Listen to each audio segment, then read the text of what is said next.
Indonesia adalah sebuah negara kepulauan di Asia Tenggara.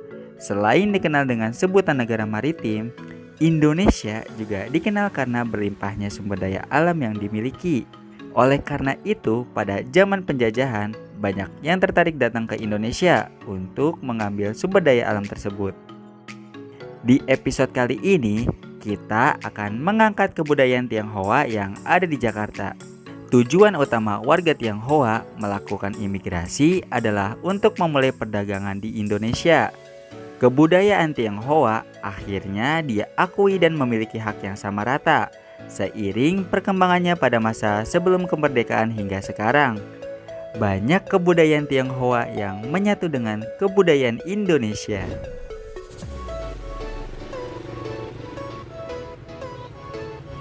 Halo Sobat Insta, gue Karisa Cindy.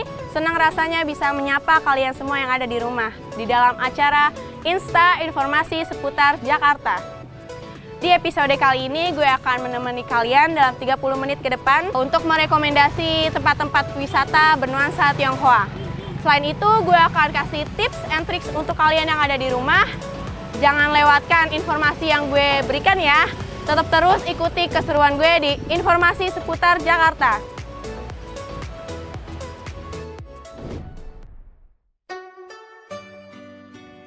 Petak 9 merupakan kawasan pecinaan yang terkenal di Jakarta. Kawasan ini sangat kental dengan budaya Tionghoa yang bisa kita lihat dari dekorasi ornamen berwarna merah. Konon katanya nama petak 9 berasal dari rumah petak yang berjumlah 9 unit dan terdapat sebuah warung kopi di depannya. Nama petak 9 terus melekat meski rumah petak itu kini sudah tidak ada lagi. Di kawasan petak 9 terdapat sebuah pasar yang menjual berbagai jenis, mulai dari bahan makanan seperti sayuran hingga lauk pauk dapat ditemukan di pasar ini. Selain itu, pasar ini juga menjual berbagai perlengkapan ibadah bagi umat Hindu, Buddha, dan Konghucu, seperti lampion, dupa, baju khas Tionghoa, dan lainnya. Selain pasar, yang menarik dari petak 9 adalah keberadaan kelenteng Jinde Yuan atau Vihara Dharma Bakti. Kelenteng yang dibangun pada tahun 1650 ini merupakan vihara tertua di Jakarta. Dari vihara inilah nama tempat kelenteng populer untuk menyebut kuil, tempat beribadah orang Tionghoa. Ada yang unik nih, asal mula kata kelenteng karena warga pribumi kesulitan untuk mengucapkan Kwan Im Teng, artinya pavilion Kwan Im. Maka dari itu, warga pribumi menyebutnya dengan sebutan kelenteng.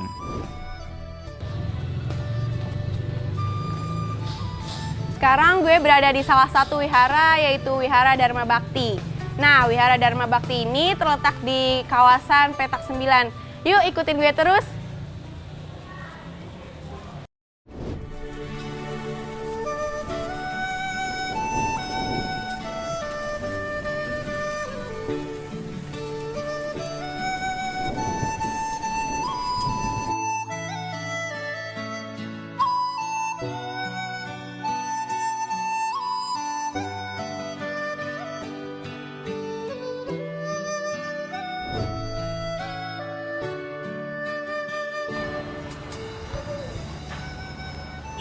Gimana? Udah lihat kan keseruan gue jalan-jalan di petak 9? Nah, Sobat Insta jangan kemana-mana ya.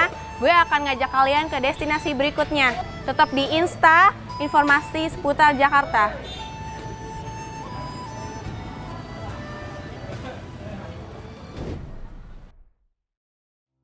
Selama masa kejayaan dinasti Ming di awal abad ke-15, ada 7 ekspedisi besar yang dilakukan di seluruh dunia. Salah satunya yang dipimpin oleh Shen Pu atau bisa disebut juga dengan Zheng He, berhasil mengunjungi Sumatera Selatan, tepatnya di kota Palembang. Diketahui Shen Pu membawa ratusan pekerja Tionghoa, termasuk sejumlah besar orang Muslim Yunan.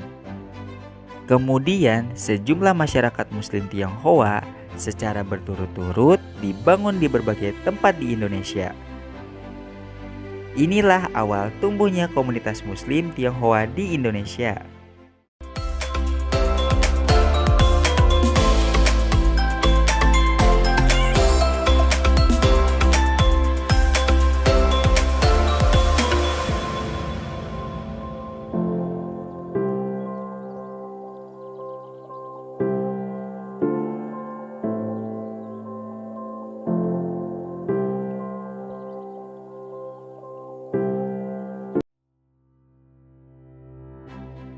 Sekarang gue lagi ada di salah satu masjid bernuansa Tionghoa di daerah Jakarta Selatan, yaitu Masjid Babah Alun.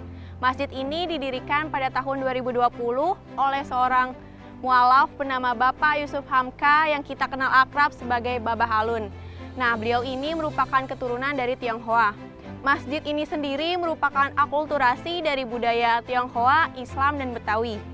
Masjid ini bisa kita lihat dari ornamennya yang bernuansa Tionghoa seperti merah menyala dan kuning emas. Selain itu, pada bagian atap terdapat lengkungan dan juga atap kuil serta pintu lengkung yang menyerupai gerbang pada kuil Shaolin. Masjid ini didirikan oleh Babah Alun, seorang pria keturunan Tionghoa asal Samarinda. Pada masa kecil beliau pernah berjualan di sekitar Masjid Istiqlal, dan kebanyakan yang membeli adalah jamaah masjid yang memberi lebihan uang kepadanya. Dan beliau menganggap kaum muslim adalah orang baik. Kecintaannya terhadap Islam terus berlanjut hingga akhirnya beliau memantapkan hatinya untuk berpindah agama, dituntun oleh seorang ulama besar bernama Buya Hamka yang ia temui di Al-Azhar, Jakarta. Sejak saat itu, Joseph Alun menjadi putra angkat ulama tersebut dan mengganti namanya menjadi Yusuf Hamka. Setelah itu, beliau telah berniat untuk mendirikan 1000 masjid. Namun, karena sadar akan sisa umurnya, beliau berwasiat ke anak dan cucunya untuk meneruskan niatnya untuk mendirikan 1000 masjid.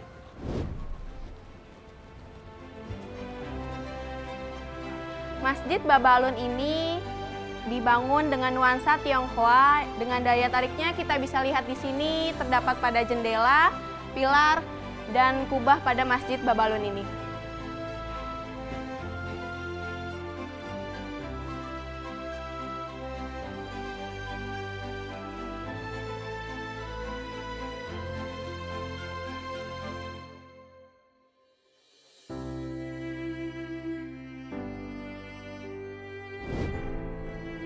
Nah, Sobat Insta, sekarang kita tahu kan informasi lebih lanjut dari Masjid Babah Alun ini.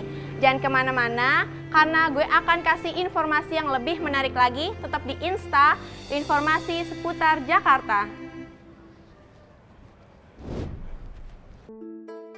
Menurut kepercayaan warga Tionghoa, Shio merupakan ramalan kepercayaan budaya Tionghoa yang dibedakan berdasarkan tahun kelahiran dan menjadi salah satu patokan bagi mereka untuk mengetahui kepribadian seseorang.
Ngomongin tentang Shio tanggal lahir, gue jadi penasaran nih, apa ya arti dari Shio tanggal lahir gue? Oh iya, gue udah ada di tempat Papa Wong nih. Ini dia tempat ahli ramal. Yuk langsung kita tanya aja. Permisi Papa Wong. Saya Karisa Cindy, ingin tahu nih ramalan Shio tanggal lahir saya Saya lahir tanggal 3 Maret 2002. 3 Maret 19 berapa? 2002, Pak. Oh, 2002. Jam berapa kira-kira? Sepertinya malam. Malam jam berapa? Kurang tahu lebih tepatnya. Itu ya. Ya. Saya nyusun sebentar bintang Anda. Ya, begini. Yang namanya nasib itu sebetulnya semua alami. Ya. Ya. Kenapa disebut alami? Sebab bayi lahir normal atau disesar. Begitu keluar kepala bayi, langsung sedotan magnetik bumi berjalan, ngikut mutar sepanjang hayat kita. Itu namanya nasib. Oh, gitu ya. Seperti bunga mekar nutup, mekar nutup. Ada bunga cantik, ada bunga yang kurang cantik. Itu namanya alam. Makanya bisa dihitung Ya. kapan manusia senang, bahaya, susah. Kalau menurut dari bintang kelahirannya, panggilannya siapa? Maaf ini Karisa. Pakai C. Karisa. Pakai C, ya. Bintang kelahirannya Karisa ini dalam perjalanannya hati-hati di pertengahan usia. Berapa pertengahan usia? Kira-kira dari 35 sampai 45. Itu bahayanya sang suaminya takutnya ketemu lagi sama wanita-wanita lain. Ada gangguan. Karena begini, orang hidup itu dari tahun, bulan, hari lahir, jam lahir sudah ada hitungan-hitungannya yang namanya sio. Orang biasanya sebut begitu. Sebetulnya itu untuk menghitung saja. Ya. Seperti sio naga paling kontra sama sio anjing. Kalau sio kuda paling kontra sama sio tikus. Kalau sio kerbau juga paling kontra dengan sio kambing. Ya itu biasanya untuk hitungan. Jadi menurut Papa Wong sendiri dari tanggal kelahiran saya ini saya sio apa ya? Ini jatuhnya sio kuda. Oh, kuda. Iya, tahun 2002. Iya. Kudanya tahun air. Tapi tukang ramal biasanya ada dua versi. Oh, gitu. Satu lihat dari tahun, satu lihat dari elemen. Kalau elemennya elemen kayu, beda. Jadi sama saja sebetulnya, hanya untuk menghitung. Jadi kira-kira menurut Papa Wong sendiri dari tanggal lahir saya itu saya cocoknya sama sio apa ya, Pak?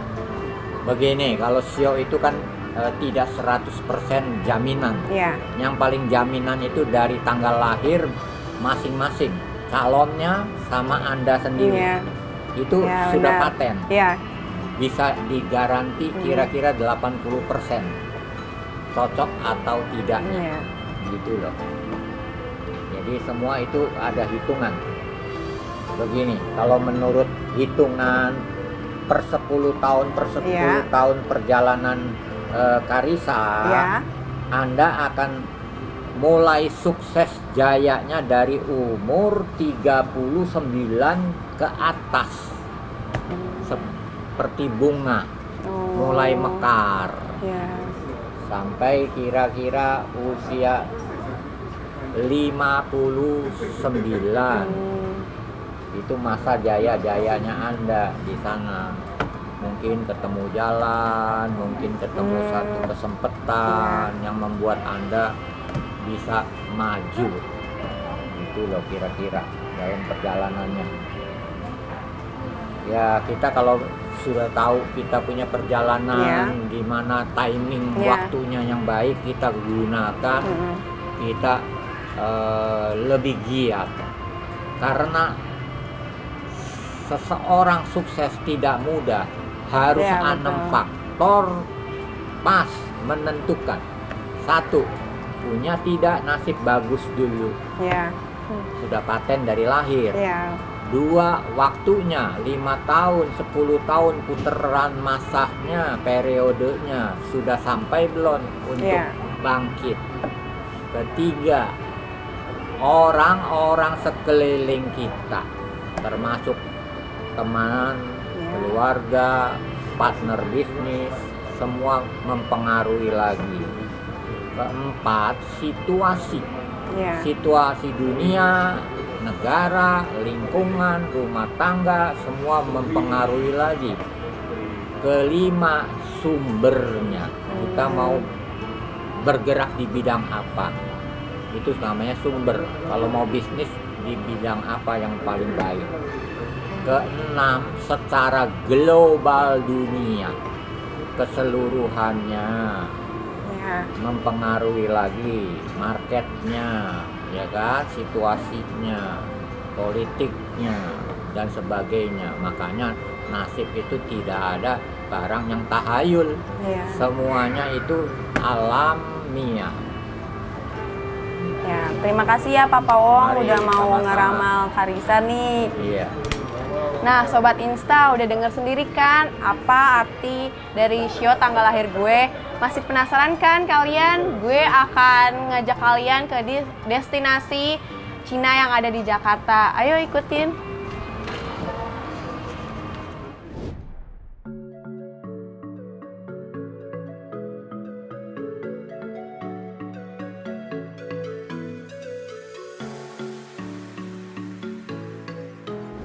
Halo Sobat Insta, sekarang gue lagi ada di tempat yang bernuansa Cina yang bernama Pancoran Chinatown yang ada di daerah Pik 2 Jakarta.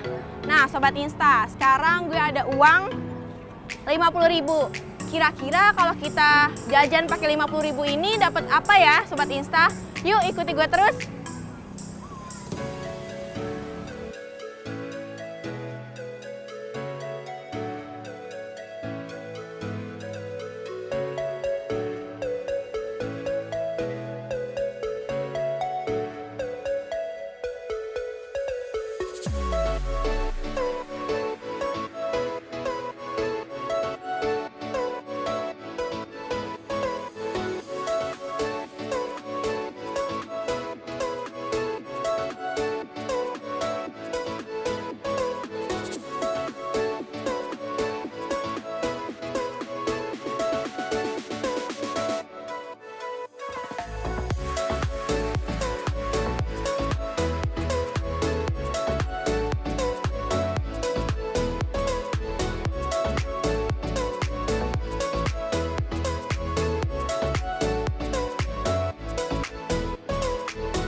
Sobat Insta, jadi dengan uang 50.000 yang tadi, gue bisa beli teh kocok ini sama kue tradisional ini loh. Nah, tempatnya juga sangat instagramable banget. Sobat Insta, jangan lupa mampir ke Pancoran Chinatown ya.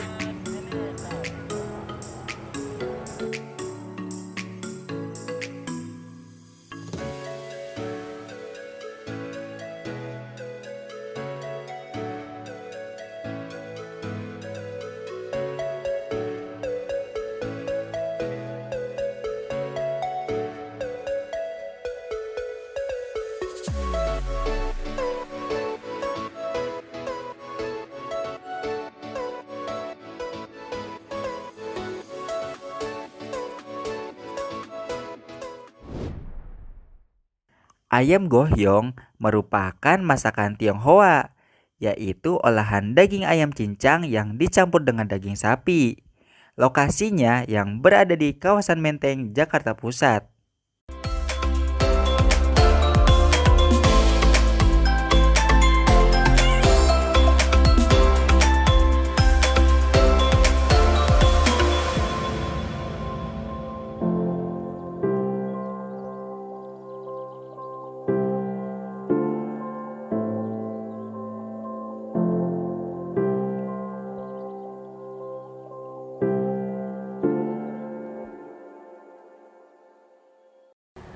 Sobat Insta, bertemu lagi dengan gue Karissa Cindy. Nah, setelah capek tadi habis jalan-jalan, waktunya kita untuk mengecas energi kembali.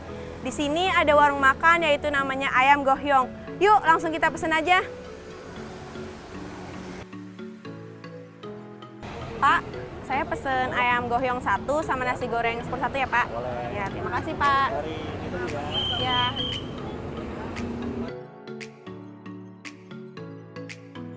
Warung makan Ayam Gohyong ini terdapat 2 orang pemilik. Nah, berdiri sejak tahun 1982. Selain menu Ayam Gohyong sendiri, terdapat nasi goreng Hongkong dan ayam Malaya. Ya. Atas nama Kaica? Ya, betul. Ini Terima kasih, ayam Mas. gohyongnya, Ya. dan ini nasi goreng Hongkong. Ya. Selamat menikmati. Mari kita cobain ya, Sobat Insta.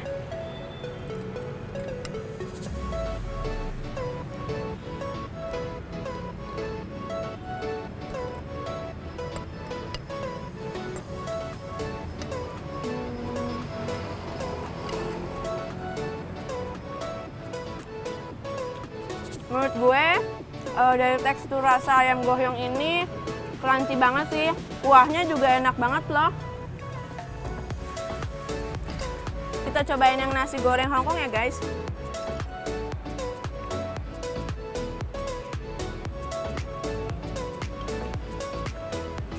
Menurut gue kalau dari sisi rasa ayam nasi goreng Hongkong ini enak, cuman kurang pedas. Untuk range harga sendiri, makanan ini dimulai dari harga 25.000 sampai 26.000 yang paling mahal. Untuk warung makan Ayam Gohyong ini buka dari pukul 4 sore hingga 10 malam.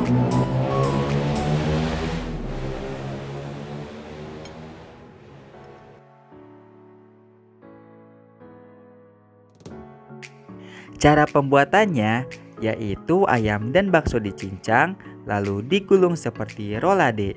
Gulungannya seperti kulit lumpia namun dibuat sendiri atau homemade. Ayam gohyong ini disajikan dengan kuah mentega berwarna kecoklatan dari mentega dan kecap Inggris yang bikin rasanya jadi tambah enak. Nah Sobat Insta, gue udah kenyang banget nih sama 2 menu makanan ini. Tadi kan kalian udah nemenin gue jalan-jalan dan nemenin gue makan. Gak kerasa ya, waktu udah 30 menit aja. Semoga informasi yang gue berikan sangat bermanfaat untuk kalian semua. Tetap saksikan Insta, informasi seputar Jakarta. Gue Karissa Cindy, sampai bertemu di episode selanjutnya. Dadah!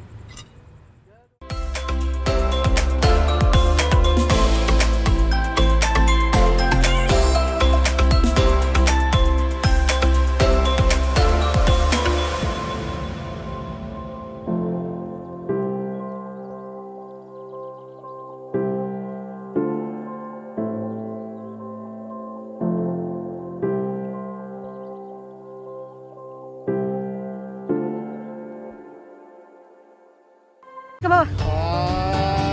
Bisa. Bisa.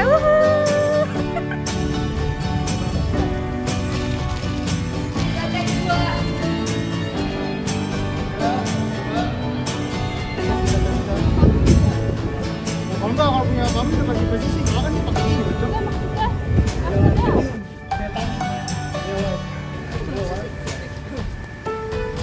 Bekas air. Ih, banyak banget guys kameranya guys. Capek anak. Menurut ini jangan lupa saksikan. Insta, informasi seputar Jakarta. Oke. 1, 2, 3. By Production.